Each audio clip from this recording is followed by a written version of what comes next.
Hello student, आप कैसे हैं? हिंदी क्लासेस में आपका स्वागत है। आज जो मैं पाठ पढ़ाने जा रहा हूँ उस पाठ का नाम राम लक्ष्मण परशुराम संवाद है। इस पाठ का आज पाठ्य पुस्तक के प्रश्न अभ्यास से प्रश्न बताया जाएगा। पहला प्रश्न है, परशुराम के क्रोध करने पर लक्ष्मण ने धनुष के टूट जाने के लिए कौन कौन से तर्क दिए?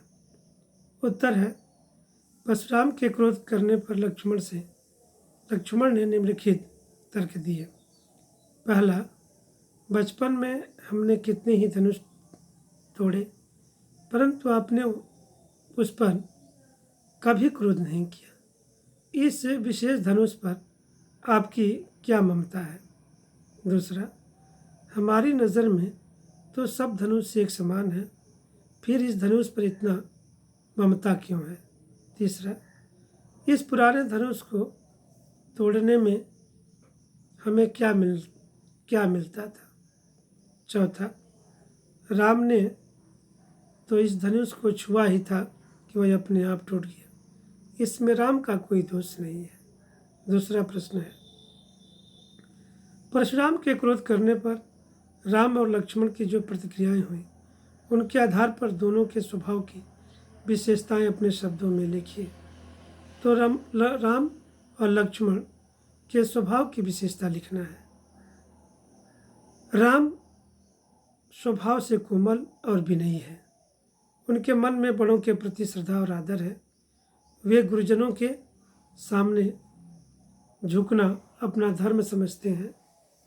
वे महाक्रोधी परशुराम के बेबाक क्रुद्ध होने पर भी स्वयं को उनका दास कहते हैं। इस प्रकार वे परशुराम का दिल जीत लेते हैं। लक्ष्मण राम से एक कदम विपरीत है। वे बहुत उग्र और प्रचंड हैं। उनकी जुबान छुरी से भी अधिक तेज है। वे व्यंग वचनों से परशुराम को छलनी कर देते हैं। उनकी उग्रता और कठोर वचनों को सुनकर न केवल परशुराम भड़क उठते हैं, बल्कि अन्य सभाजन भी उन्हें अनुचित कहने लगते हैं। वास्तव में राम छाया है तो लक्ष्मण दो, राम शीतल है तो लक्ष्मण आग। अगला प्रश्न है, लक्ष्मण और परशुराम के संवाद का जो अंश आपको सबसे अच्छा लगे उसे अपने शब्दों में संवाद शैली में लिखिए। उत्तर है, लक्ष्मण, परशुराम जी अपने वचनों से एक दूसरे के ऊपर शास्त्रार्थ करते हैं। दोनों एक दूसरे के साथ शास्त्रार्थ करते हुए क्रोधित और उग्र भी हो जाते हैं। लक्ष्मण जी कहते हैं, परशुराम जी, हमने बचपन में ऐसे कितने धनुष तोड़ डाले, आपने तो क्रोध नहीं किया, फिर इस पर इतनी ममता क्यों? परशुराम जी कहते हैं, अरे राजकुमार, लगता है तेरी मौत आ गई है, तभी तो तू संभल कर बोल नहीं पा रहा। तो शिव धनुष को आम धनुष के समान समझ रहा है। लक्ष्मण, हमने तो यही जाना था कि धनुष एक समान होते हैं। फिर राम ने तो इस पुराने धनुष को छुआ भर था कि वह दो टुकड़े हो गए। इनमें राम का क्या दोष है? परशुराम, अरे मूर्ख बालक, लगता है तू मेरे उग्र स्वभाव को नहीं जानता। मैं तुझे बच्चा समझकर छोड़ रहा हूँ, तो क्या मुझे कोरा मुनि समझता है? मैं बाल ब्रह्मचारी हूँ। मैंने कई बार पृथ्वी के सारे राजाओं का संहार किया है। मैंने सहस्राबाहों की भी भुजाएं काट डाली थी। मेरा फरसा इतना कठोर है कि इसके डर से बच्चे भी भयभीत हो जाते हैं। अगला प्रश्न है, परशुराम ने अपने विषय में सभा में क्या क्या कहा? निम्न पद्यांश के आधार पर लिखिए।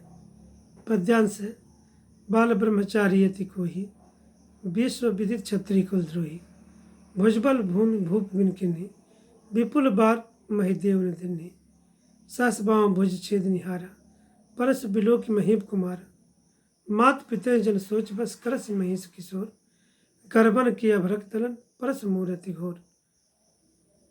उत्तर है, परशुराम ने अपने बारे में कहा, मैं बाल ब्रह्मचारी हूँ, स्वभाव से बहुत क्रोधी हूँ। सारा संसार जानता है कि मैं क्षत्रियों के कुल का शत्रु हूँ। मैंने अनेक बार अपनी भुजाओं के बल पर धरती के सारे राजा मार डाले हैं और यही पृथ्वी ब्राह्मणों को दान दी है। मेरा फरसा बहुत भयानक है। इसने शस्त्राबाव जैसे राजा को मार डाला था। इसे देखकर गर्भिणी स्त्रियों के गर्भ में पल रहे बच्चे भी भयभीत हो जाते हैं। अगला प्रश्न है, लक्ष्मण ने वीर योद्धा की क्या क्या विशेषताएं बताई? उत्तर है, लक्ष्मण ने वीर योद्धा के बारे में बताया कि सच्चा वीर रणभूमि में वीरता दिखाता है, अपना गुणगान नहीं करता। सूर समर करनी करहीं, कहीं न जना वहीं आप। अगला प्रश्न है, साहस और शक्ति के साथ विनम्रता हो तो बेहतर है। इस कथन पर अपने विचार लिखिए। उत्तर है, यह बात सत्य है कि साहस और शक्ति तभी तक अच्छे लगते हैं जब तक कि साहसी व्यक्ति विनम्र है। जैसे ही शक्तिशाली व्यक्ति उद्दंडता करता है या घमंड करता है या बढ़ चढ़कर बोलता है, वह बुरा लगने लगता है। परशुराम और लक्ष्मण दोनों के उदाहरण सामने हैं। परशुराम पराक्रमी है, किंतु उनका स्वभाव स्वयं को पराक्रमी, बाल ब्रह्मचारी, क्षत्रिय कुलद्रोही कहना बुरा लगता है। जैसे जैसे वह अपने कुठार को सुधारते हैं और कड़वे वचन बोलते हैं, वैसे वैसे वह हंसी का पात्र बनते चले जाते हैं। लक्ष्मण का साहस हमें भला लगता है, परंतु वह भी सीमाएं तोड़ देते हैं। धीरे धीरे वह बहुत उग्र, कठोर और उद्दंड हो जाते हैं। इस कारण सभी सभाजन उनके विरुद्ध हो जाते हैं। लक्ष्मण की उद्दंड शक्ति हमें अच्छी नहीं लगती है। दूसरी ओर रामचंद्र साहस और शक्ति के साथ विनम्रता का भी परिचय देते हैं, इसलिए वे सबका हृदय जीत लेते हैं।